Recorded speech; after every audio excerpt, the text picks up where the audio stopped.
마지막에 하나님께서 둡니다. 마지막 자리에 둡니다. 그 시시해서 그런 것이 아닙니다. 절제할 줄 알아야 한다는 말입니다. 하나님께서는 믿음의 분량에 따라서 구원받은 한 사람 한 사람에게 은사를 주시고 직분을 주셨습니다. 이 직분과 은사들은 한계와 특성에 따라서 자신이 감당해야 할 부분에 대해서 힘을 다해서 감당하고 다른 사람을 자기 기준을 따라서 평가하거나 함부로 생각하고 말하고 행하지 말아야 합니다.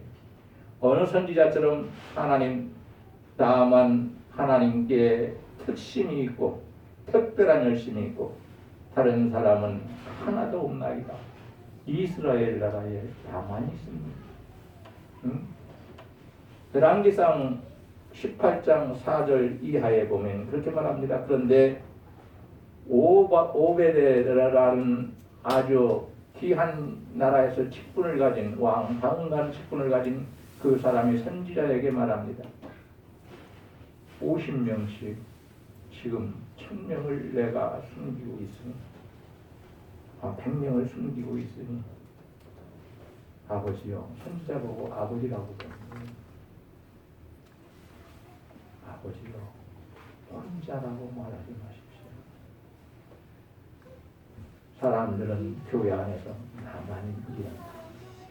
나만 내가 다 한다고 말합니다.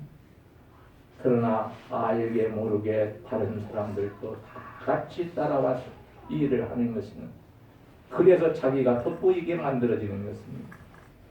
목사님이 목회를 잘한다 할지라도 목사님이 목회에 좋은 그런 체질을 가지고 있다 할지라도 교인들이 잘 도와주니까 목회를 잘 하시는 것이지 교인들이 돕는 것이 없으면 목사님은 혼자 아무리 잘하셔도 목회를 잘 할 수 없다는 말씀입니다.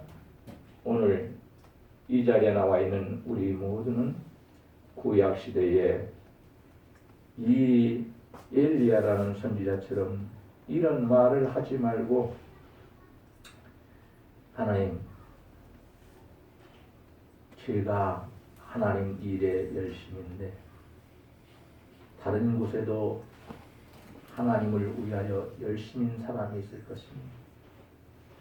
서로가 서로를 위해서 기도하고 힘을 두고 합쳐서 우리가 하나님의 큰 일을 하고 믿음을 끝까지 지키게 하여 주옵소서.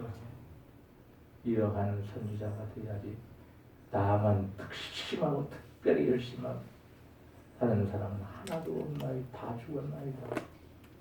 누가 못된 왕 아합과 왕비 이세벨이 그렇게 했다는 거예요.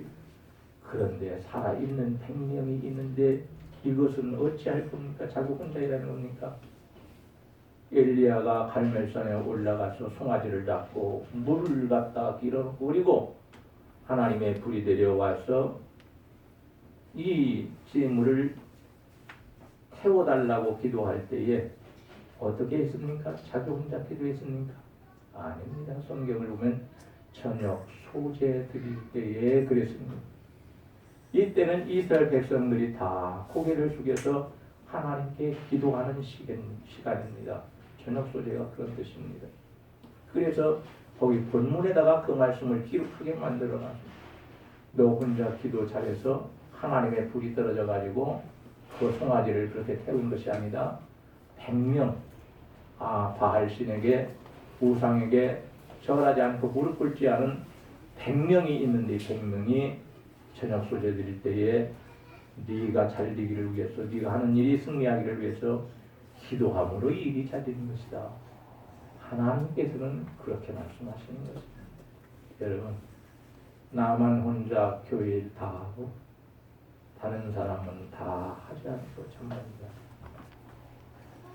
아이고, 우리 교회가 어떻게 되려고 그러나 이런 염려는 하지 마시기 바랍니다. 하나님은 일하는 사람을 통해서 교회를 세워가시고요. 일하지 않는 사람도 하나님께서는 따라오게 해서 귀하게 쓰심으로 교회를 세워나가게 하시는 것입니다. 모든 직분은 교회를 세우는 일에, 다시 말하면 교회 부흥을 위해서 일해야 하고 그리고 성도들이 주의 일을 감당할 수 있도록 잘 도와줘야 한다. 이 어디 다친 사람들, 아픈 사람들은 잘 꿰매주고 그리고 싸매주고 고쳐줘서 일할 수 있게 해야 된다. 하나님께서 에베소서에서 그렇게 말씀합니다. 목사도 집사도 모든 직분도 다 같이 협력해서 하나님의 일을 하라고 세워주는 것이지 네 마음대로 큰 소리 치면서 직분 가지고 그렇게 살라고 주시는 것은 아니다. 그렇게 말씀합니다. 오늘 우리는 잘 아십시오. 내 위에는 아무도 없다는 듯이 교회 안에서 내 위에는 아무도 없다.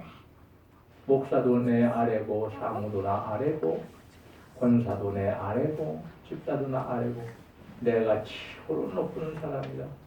그런 생각 절대 갖지 말고 나는 우리 교회에서 제일 작은 자이다. 바울 사도가 그랬잖아요. 바울 사도의 원래 이름은 사울입니다. 사울이라는 말은 큰 자라는 말입니다. 그런데 은혜 받고 나서 갑자기 언제 그랬는지는 모르지만 성경에 사울을 갖다가 바울 사도로 부르기 시작합니다. 바울이라는 말은 작은 자라는 말입니다. 사울은 큰 자요, 바울은 작은 자. 그러니까 엄청난 은혜를 받고 능력받아서 하나님의 일을 할 때에 바울은 자신을 어떻게 생각했는가? 나는 아주 작은 자이다. 내놓을 수 없는 자이다. 제자들 앞에서도 내 이름을 부를 수 없는 작은 자이다. 그래서 바울이라는 이름을 붙입니다. 여러분, 우리가 꼭 그렇게 되어야 합니다. 우리 교회는 모두가 서로가 세워주고 서로가 용서하면서 사랑하고 서로가 위로하면서 용기를 주고 마음이 하나가 되어서 하나님의 뜻을 이루는 복된 교회, 살아있는 교회, 우리 하나님께서 주인 되주시는 이런 교회가 되기를 주의 이름으로 간절히 축복합니다. 여러분, 다른 사람만 잘못합니까? 나도 잘못합니다. 다른 사람만 실수하나요? 나도 삶을 살면서 실수하는 겁니다. 다른 사람만 성질 내나요? 아니요, 나도 갑자기 성질 낼 때 있습니다. 다른 사람만 비난을 받아야 되나요? 아니, 나는 지옥 갈 죄를 얼마나 많이 짓고 살아가는지 모릅니다. 그러니 내 자신이 최고인 듯 목사를 비판하고 다른 성도를 비판하고 내 스스로가 의인이 된 것처럼 내 스스로가 구원받은 것처럼 이렇게 착각하며 살아간다면 절대로 안 되니까 그런 마음은 지옥에다 던져버리고 우리는 이제 하나님께서 주시는 생각을 가지고 아름답고 복되게 하나님 뜻에 합당하게 생각하며 살아갈 수 있기를 주님의 이름으로 간절히 축원합니다. 기도하시겠습니다. 아버지 하나님 감사합니다. 하나님께서는 우리에게 좋은 생각을 주셨고 지혜로운 생각을 주셨고 다른 사람이 아픈 일을 당할 때에 염려하는 생각을 하게 만들어 주셨고 우리가 어떠한 일을 당했을 때에 두려워하지 않는 마음도 주셨습니다. 하나님, 우리가 하나님께서 주신 생각을 가지고 범죄하지 않게 하시고 하나님께서 주신 생각을 가지고 하나님께서 기뻐하시는 일을 감당할 수 있는 저희가 되게 하여 주옵소서. 절대로 다른 사람을 우습게 여기지 말게 하시고 나 자신이 겸손하고 낮아서 하나님을 믿는 모든 사람들을 존귀하게 여기며 살아갈 수 있는 사람이 되게 하시고 이 땅에서 살아가는 모든 사람들은 다 하나님께서 창조하신 귀한 사람이라는 것을 알고 모든 사람들을 하나님의 자녀로 알고 귀하게 여기며 살아갈 수 있는 자가 되게 하시고 우리가 좋은 생각을 할 때에 좋은 말을 할 수 있고 좋은 말을 할 수 있을 때에 좋은 행실을 가져올 수 있다는 것을 알고 우리는 항상 하나님을 중심에서 살아갈 수 있도록 은총을 베풀어 주시옵소서. 우리 구주 예수님의 이름으로 기도하옵나이다. 아멘.